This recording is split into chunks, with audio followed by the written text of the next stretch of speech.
Hello, my name is Haris Rudianto. Uh, Today, I'm pleased to present my midterm exam for financial management class, focusing on historical performance and evaluations of PT Bumi Serpong Damai or BSDE. Before we dive into the data, I would like to formally state that the integrity for these examinations. I affirm that I will not give or receive unauthorized help on this exam and that all work presented here is my own.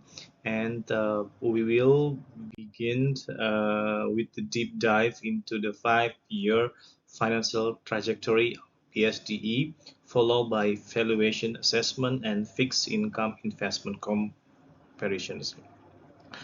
5-year performance analysis, let's start by looking at how BSDE has navigated the last 5 years.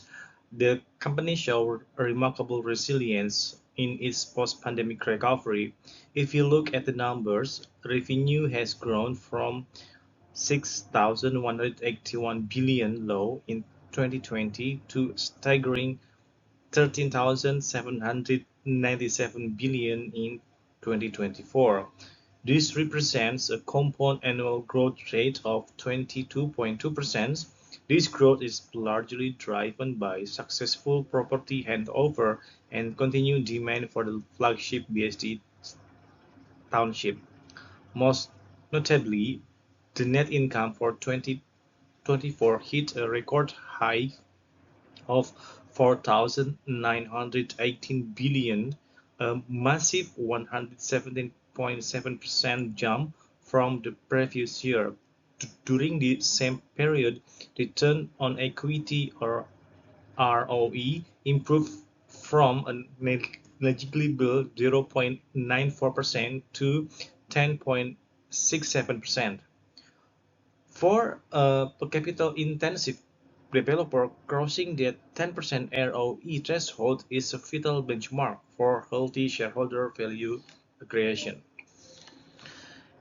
And so how did they achieve this record number? The evidence suggests that the SDE emerged from 2020 downturn with what we call fortress balance sheet in 2024. The company saw significant expansions in its net profit margin, jumping roughly from 19.5% to over 35.6%. This tells us that they are either selling high margin inventory or managing their operating costs with extreme efficiency. With an operating profit of 4,469 billion and a relatively low tax burden, BSDE maintains very high cash flow visibility. The doubling of net profits between 2023 and 2024 specifically suggests that they are now successfully realizing massive pipeline of land bank value that was accumulated years ago. So, is BSD a bargain? The central question for any investor is valuations. Is the stock currently over or undervalued? Based on historical benchmark, BSD appears significantly undervalued. Let's take a look at multiples. The current price to earning ratio is 4.59 times.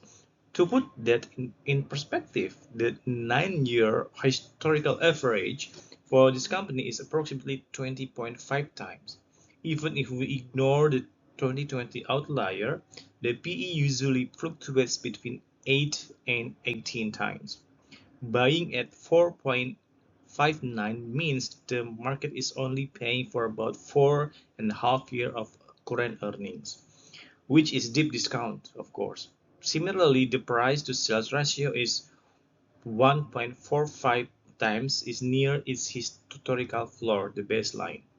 If the stock were to trade at even modest 9 of PE, price would likely be closer to 1,600 to 1,800 rather than current implied level. So Uh, as an investor, my decisions definitely yes to invest at BSDE. This primary reason is the margins of safety. That 4.59 PE ratio provides massive cushions. The stock is essentially priced for a worst case scenario while the company is delivering best case results. Furthermore, a net profit margin of 35% is incredibly rare for property developers globally. It shows that BSD owns land acquired at very low historical cost, allowing them to capture high profits as developments mature. While there are risks such as interest rate spikes affecting mortgage, BSD's middle to high income customer base has proven to be resilient. In short, BSD is classic value to buy. And this is BSD financial statement for the past 5 years from 2020 up to 2024. We can see from these uh, tables, it shows tremendous growth on net income growth up to 117.71%. And to highlight the financial statement of the BSDE for the past 5 years from 2020 until 2024. First, we have to look at the ROE. It shows growth from 0.9% up to 10.7%, and revenue from 6,181 up to 13,797. It shows for all the data, it shows BSDE have great increase in the value. So me as an investor suggest to invest in this company. And then for a capital of calculation, VACC, to conclude the BSDE analysis, we calculate the weighted average cost of a capital, or VACC, using the capital asset pricing model. We determine the cost of equity to be 13.90%, and this is based on risk-free rate of 6.59% and beta of 1.02, reflecting the inherent volatility in Indonesian property sector. On the other side, the pre-tax cost of debt is 7.1% because BSDE pays final tax on the revenue rather than a tax on accounting profits. The effective tax rate is very low at 0.57%. This results in the after-tax cost of debt of 7.06%. You'll notice that because of this tax regime, the company doesn't get much of tax shield compared to other industries. So uh, we apply of waste BSDE capital structure of 62.2% equity and 37.8% debt based on the book values. When we weight this cost, the final WACC comes out to 11.33%, and this 11.30% is our hurdle rate. It means that for any new project like a new township pass to be considered value creative, the company must generate a return on invested capital higher than this percentage. This is the benchmark the management must beat to truly grow shareholder wealth. So, in summary, BSDE in a strong uh, positions, their 2024 of 10%, 10.67% is now approaching their 11.33% WACC threshold, signaling a return to a powerful value creations.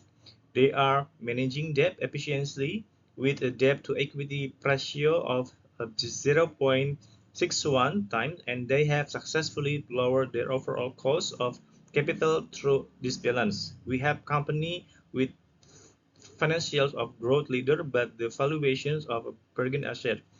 That discrepancy is exactly where we find the potential for significant investment returns. And now I would like to move into bond comparisons between PLN and Angkasa Pura I. And now let's pivot to the fixed income markets. We are comparing the state-owned enterprise bonds to see which offer the better return over their respective horizons. Bond one is from PLN, a 15-year asset with 8.65% annual coupon. However, it comes with 2% transaction cost. Bond 2 is from Angkasa Pura I, a 10-year asset with 8.60% coupon. While the coupon is slightly lower, the entry price is more attractive at 99% of par. When you add the 1% transaction fee to the 99% price, your total initial outlay is exactly 100% or net par. After running the numbers, the recommendation is clear: invest in bond 2, Angkasa Pura I. Although PLN has a higher coupon, the 2% upfront cost drags your effective yield down to approximately 8.52%. In contrast, Angkasa Pura I gives you a clean 8.6 percent yield. There is also the issue of duration risk. Normally, you should be compensated with a higher yield for locking your money away for a longer period. With PLN bond, you are actually getting lower yield for a longer 15-year commitment. Angkasa Pura I is the mathematically superior choice because it provides higher return with better flexibility for reinvestment in 10 years. Thank you very much.